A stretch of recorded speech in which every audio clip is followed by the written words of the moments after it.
Le capital humain dans notre secteur surtout touristique et hôtelière, où on parle la plupart du temps de prestations de services. C'est relever un peu le plateau donc, cognitif des connaissances dans le domaine des compétences. Vous savez, nous, notre secteur est souvent basé sur une classification. Ce n'est pas pour rien qu'on dit, par exemple, 1 étoile, 2 étoiles, 3 étoiles, 4 étoiles, etc. Parce que si vous faites un hôtel, par exemple, 5 étoiles, et que les personnes ressources qui travaillent dans l'établissement ne sont pas au niveau donc 5, vous risquez d'échouer, par exemple. Bon, le Sénégal est aujourd'hui à la croisée des chemins, donc vers une autre forme de tourisme beaucoup plus inclusif, beaucoup plus humain, qui va impliquer donc les populations locales partout, hein, parce que c'est de là où on parle de 8 pôles, hein, qui va faire aussi une sorte de décentralisation.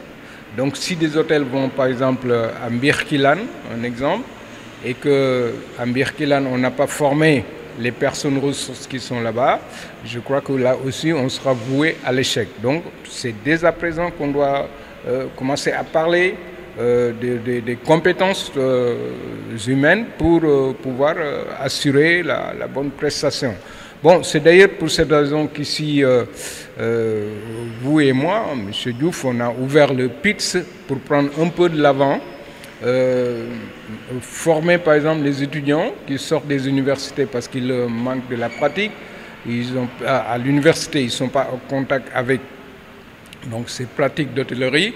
Bon, former aussi un jeune qui a envie d'être serveur, d'être boulanger ou d'être barman ou cuisinier, de le former ici en 6 mois, c'est faisable avec que de la pratique parce que le jeune il a déjà un niveau. Bon, d'ailleurs aussi je tiens à informer aussi sur cette école-là, donc M. Gilles est là, cette école qui va s'ouvrir bientôt, hein. J'y travaille depuis 1 an avec un ami qui va être un institut de tourisme et d'hôtellerie. Bon, vous savez que notre pays, nous avons des écoles hôtelières, nous avons l'université pour le tourisme, mais nous n'avons jamais eu d'institut hôtelier et touristique, parce que c'est totalement différent.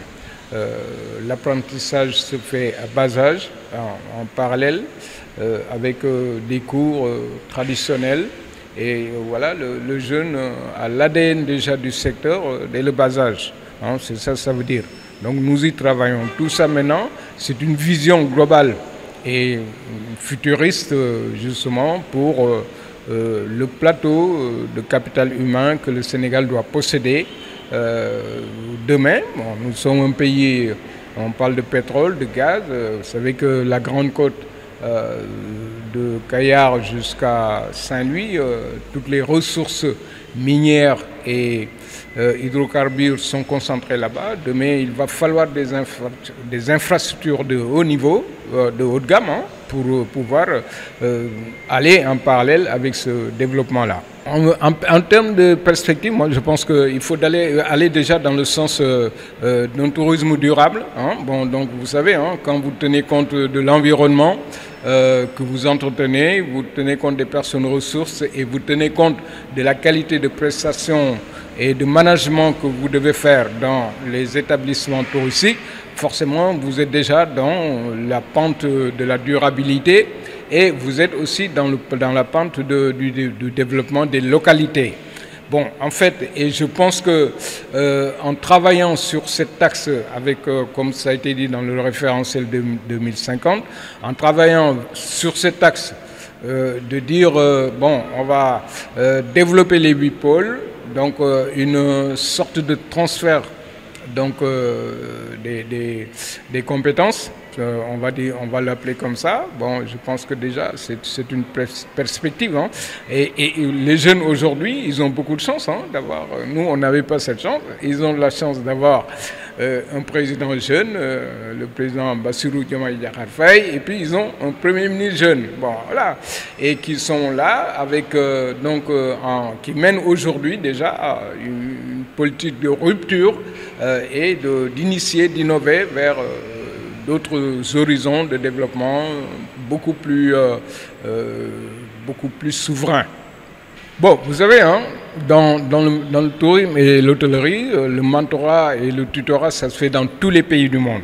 Nous, on n'a pas encore voilà, commencé cette générosité, c'est-à-dire laisser les compétences à des jeunes qui arrivent dans notre métier.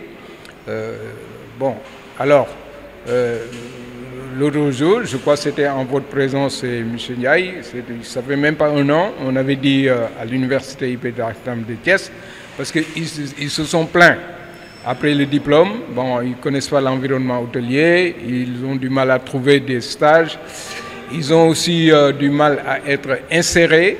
Donc il y a beaucoup de jeunes qui, après les études, sont assis parce qu'ils sont bloqués seulement par cette formation, cette petite formation qui peut leur permettre d'être sûrs d'eux-mêmes et de leur donner une garantie par rapport à l'offre d'emploi qui leur est représentée.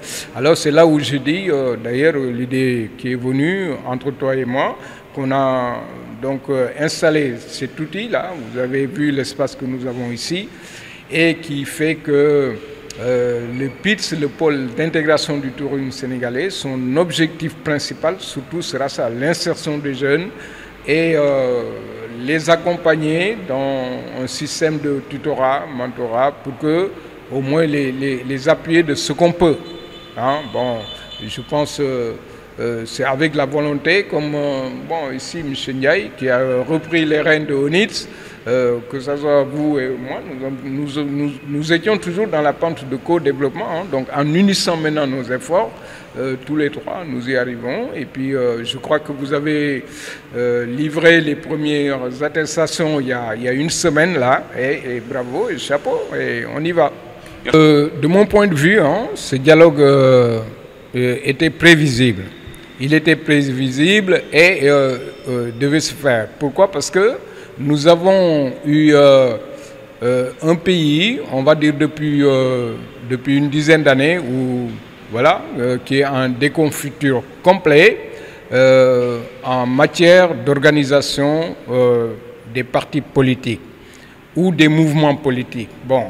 Et donc, faire déjà un dialogue pour rétablir et structurer ce désordre, c'est déjà une très bonne chose. Sinon, je crois aussi que ce soit l'opposition ou le gouvernement, ils auront beaucoup plus de mal à gérer le système politique de notre pays. Bon, nous, en termes, nous sommes au pouvoir. Il est vrai que nous, ça nous intéresse beaucoup parce qu'avec le programme que nous avons, donc le projet, parce qu'il ne faut pas oublier que PASTEF est venu, le gouvernement actuel, il est venu avec un projet. Et ce projet est en train d'être déroulé.